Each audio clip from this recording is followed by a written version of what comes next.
It's a little depressing that we still haven't gotten a proper Spiderman game on PSVR. The Far From Home experience was a bare-bones tech demo that didn't deliver anything satisfying from a combat or gameplay perspective, but absolutely nailed the web-slinging mechanics. Swinging from rooftop to rooftop isn't for the faint of heart, but it's an exhilarating way to travel in virtual reality. So when Yupitergrad was announced for PSVR with its dual-wielding, plunger-tipped grappling hook hero, I hoped that this would be the game that delivered on both great locomotion and satisfying gameplay. 5-year space plan.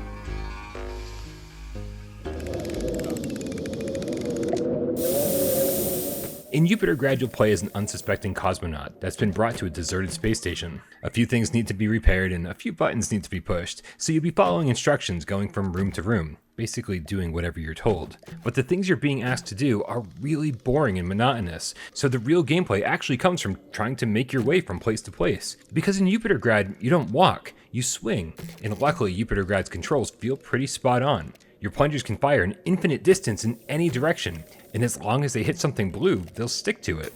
Yanking the move controllers will launch you off the ground and propel you toward your target, but you can also use your built-in thrusters, or retract and extend your ropes for some more refined movements. The turn buttons aren't where they should be, which makes the learning curve slightly higher than necessary, so you might not feel like your friendly neighborhood superhero right off the bat. But within a few hours, everything should feel totally natural.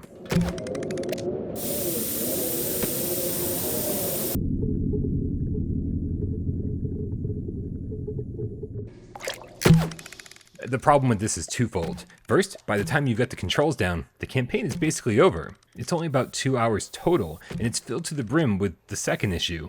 Way too many simple puzzles that keep you from enjoying the game. See, the fun in Yupitergrad comes from moving around the space, when you can successfully maneuver tight corridors, dodge deadly obstacles, and do it all without constantly slamming into the wall. It feels pretty good. But just when you start feeling like a web-slinging badass, the game pumps the brakes, stops you in your tracks, and asks you to open a fence, find an alternate route, pull something. In my first time through Yupitergrad, I was a fumbling mess of a cosmonaut, so none of this was fun or intuitive. But let me tell you that when you get the mechanics down and you're able to multitask with ease, it's a lot more enjoyable. Playing through the game a second time felt fast and fluid and much, much more fun. That said, there's not much else to do here outside of the main objectives. There are no enemies or NPCs, or even reasons to explore.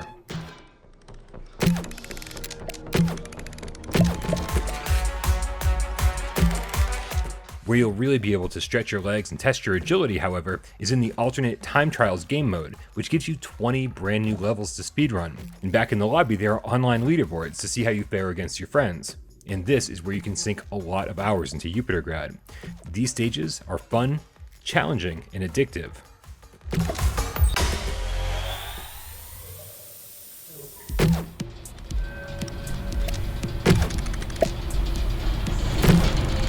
Yupitergrad has a pretty distinct look with its cel-shaded plungers and environments, but the art style will wear out its welcome fast when the first 5 minutes of the game looks virtually identical to the last 5. There's not much detail or variety here. The voiceovers are fine and occasionally can be slightly humorous, but the story is completely forgettable.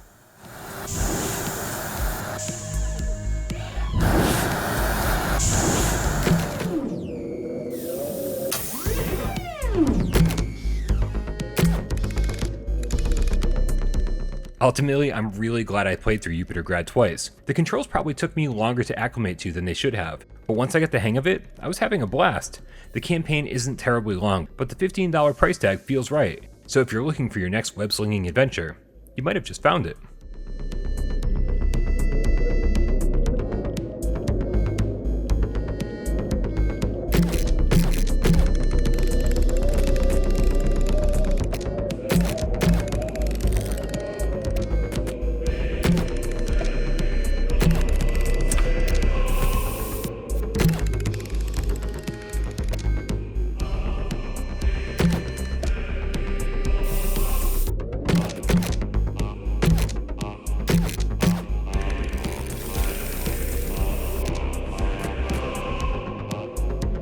Go on, comrade.